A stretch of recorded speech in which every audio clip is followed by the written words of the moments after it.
పుట్టది పర్వతం ఆజ్ఞలేనిది పామైన గర్వమంటారు శివుని ఆజ్ఞ పుట్టింది శివైన గర్వం ఆ పరమేశ్వరుని ఆజ్ఞ లేని పామైన గర్వం అంటారు ఎండికొండ కైలాసంలో వారు బాల పార్వతీదేవి ఒకనాటి దినవంతు వర్షకాలమందు పార్వతీదేవి ఏమనుకున్నది నా గర్భము లోపల 9 నెలలు మోసి గుల్లేడు వగిల్లగన్న కొడుకులే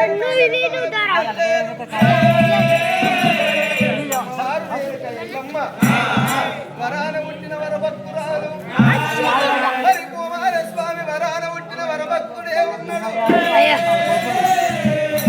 వినాయకుడు వరాన పుట్టిన వరభక్తుడే ఉన్నాడు నా గర్భము లోపల 9 నెలలు మోసి గుల్లెడు వేగుల్లగన్న కొడుకులు లేరు నా గర్భాన బిడ్డలు లేరు అందుకే అంటారమ్మా ఎప్పటికైనా ఆడతల్లైనా ఏమి కోరుకుంటది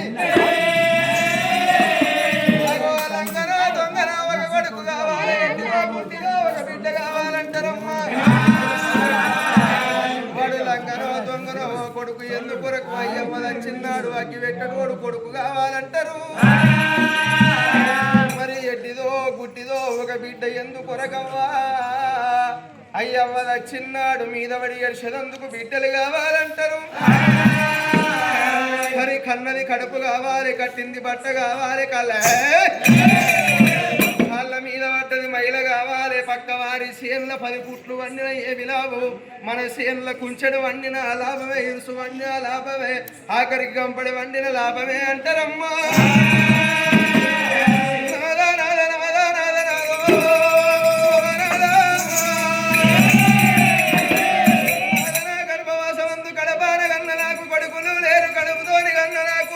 బిడ్డలు లేపాయిరి నాదా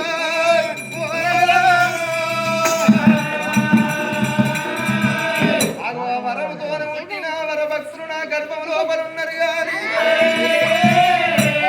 కడుపుతోని కన్నా కొడుకులు నాకు లేరు కడుపుతోని కన్నా బిడ్డలు నాకు లేరు భర్త సంగమయ్య వచ్చినాక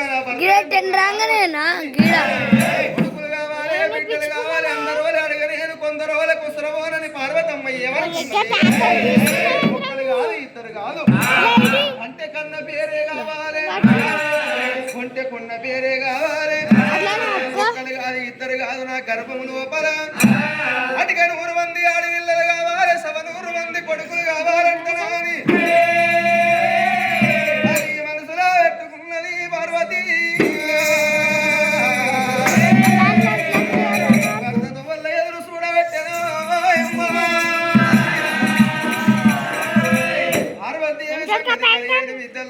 మేడల్ల పార్వతమ్మ మర్యాద ఉండదక్కడ